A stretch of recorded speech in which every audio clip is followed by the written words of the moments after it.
News Central now at this hour begins in West Africa, where Nigeria's President Bola Tinubu has signed the 28.7 trillion naira 2024 budget into law. He assented to the 2024 Appropriation Bill at a brief ceremony at the presidential villa in Abuja on Monday. President Tinubu signed the budget hours after he arrived in Abuja from Lagos, where he spent the past week holidaying. The budget is 1.2 trillion naira higher than the budget he proposed to a joint session of the National Assembly on November 29, 2023. The president had pegged the budget deficit for the 2024 fiscal year at 9.18 trillion naira. When I presented the budget on the 29th of November 2023, I presented 27.5 and left room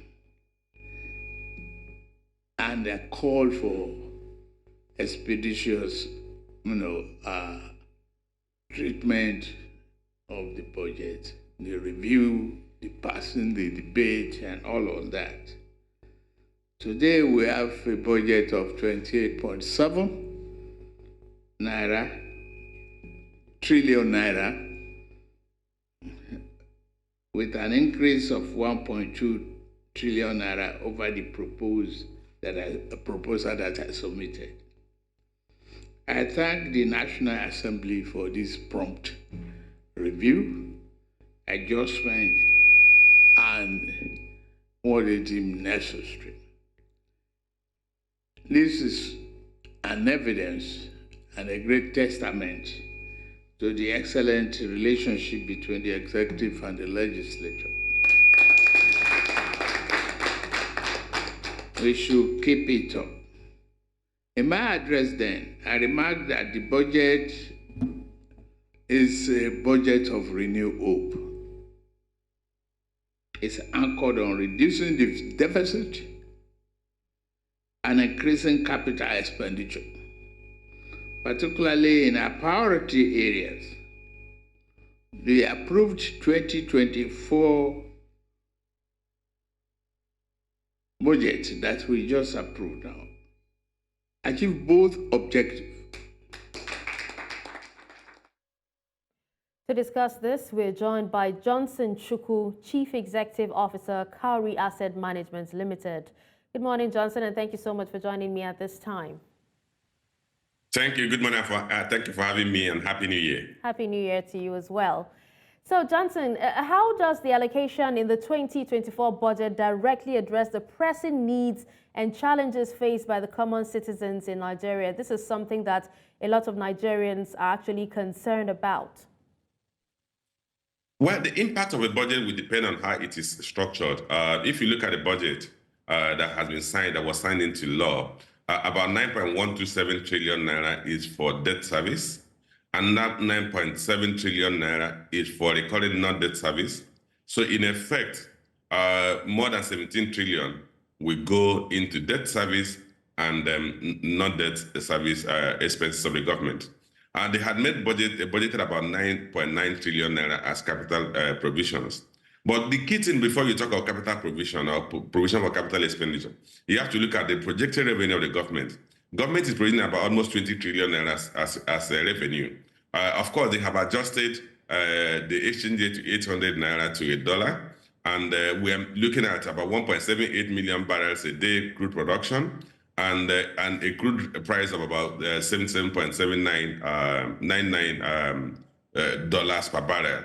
These assumptions are quite optimistic. In terms of crude production, I don't think it's feasible, given that in November, we only produced about 1.24 million barrels a day, which was a decline from the about 1.34 million barrels a day we produced in October. So we're now seeing a consistent increase in crude production that will give us sustained revenue.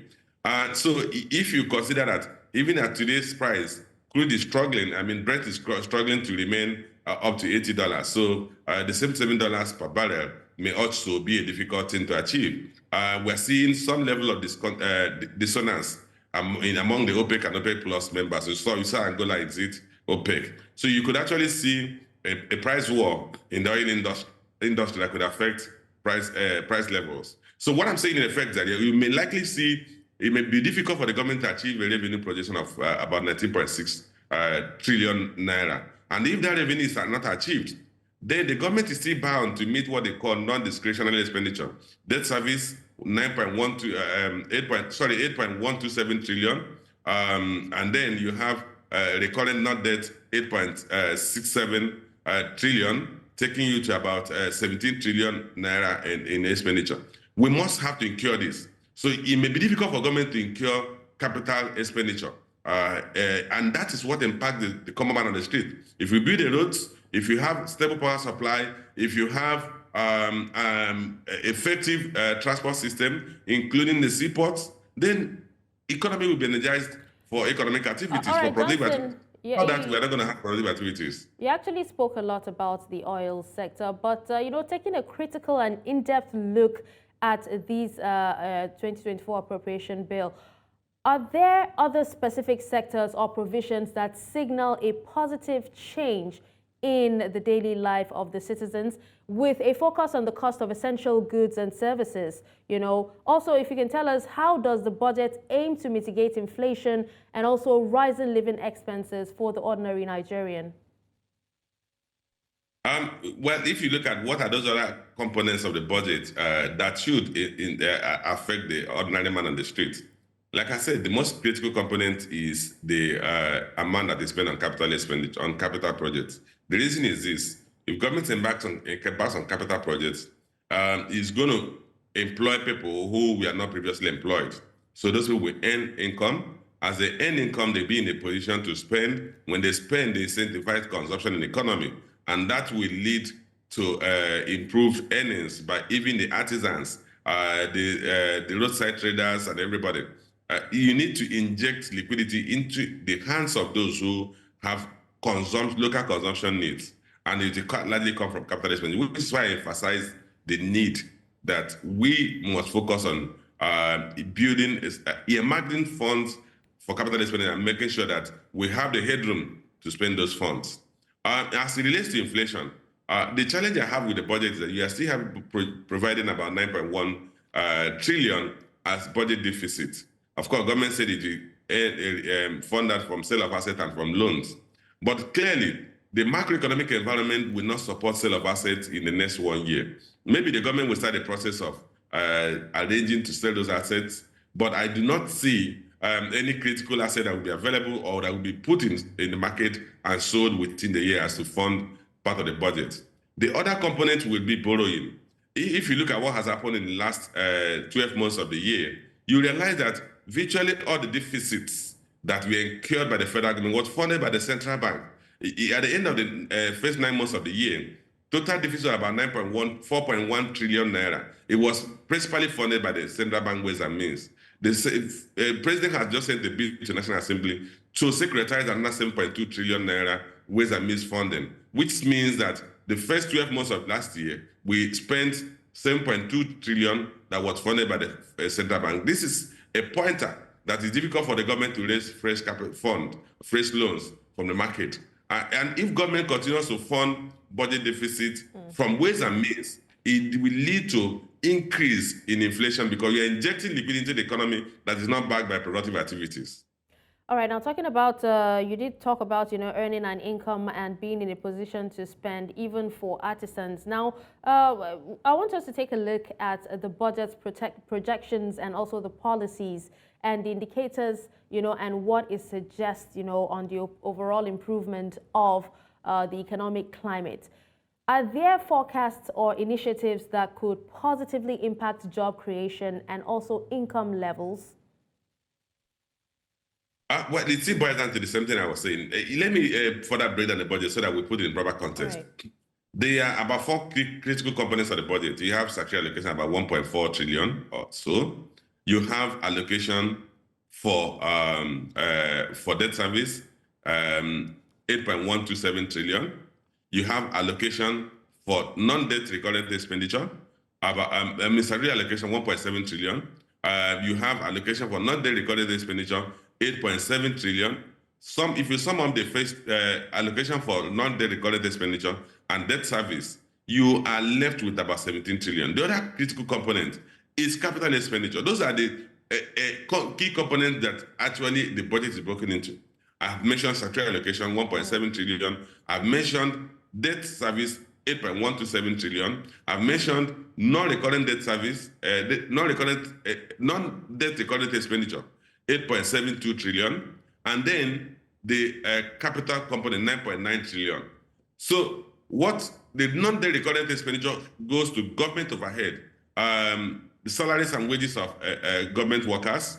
Of course, if there's an increase in the salaries and wages of government workers, which is projected in the budget, there will be a salary increment. It will affect all government employees. And hopefully, the trickle-down effect of improving the earnings of government employees will also go into consumption, local consumption. When it goes into local consumption, it has a way of incentivizing productive activities, because the woman who is a farm will have a demand for her food, farm products. The woman who has a kiosk and selling mama put will have more demand for her products or her services. So it has a way of trickling down to even the people who are in private sector or self-employed. That's an increase in the salaries and wages, provided it is done in such a way that it does not lead to a consumption of foreign products, because if it does that, the pressure will come on the exchange rate.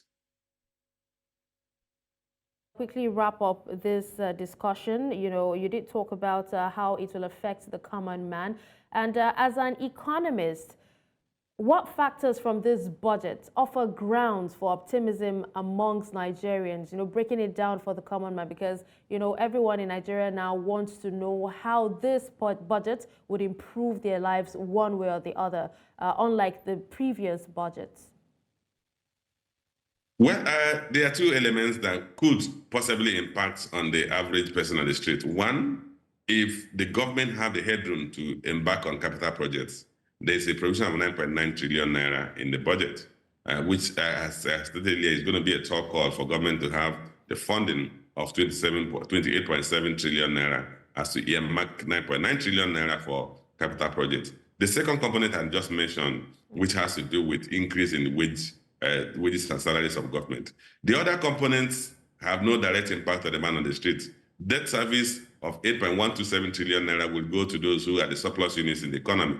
So they are not like, you're not going to see that much of that. Most of them are monies they will reinvest. Government overheads, the flight tickets of the government, employees, the wage, other expenses of the government will not have so much impact on the average man on the street. So one component people should look forward to is the increase in salaries and wages, and two, the component of the capital budget that will be implemented. Okay. Well, thank you so much, Johnson Chukwu, for joining me and sharing your take on this particular topic. Thank you. We appreciate your time and compliments of the season. Same wishes.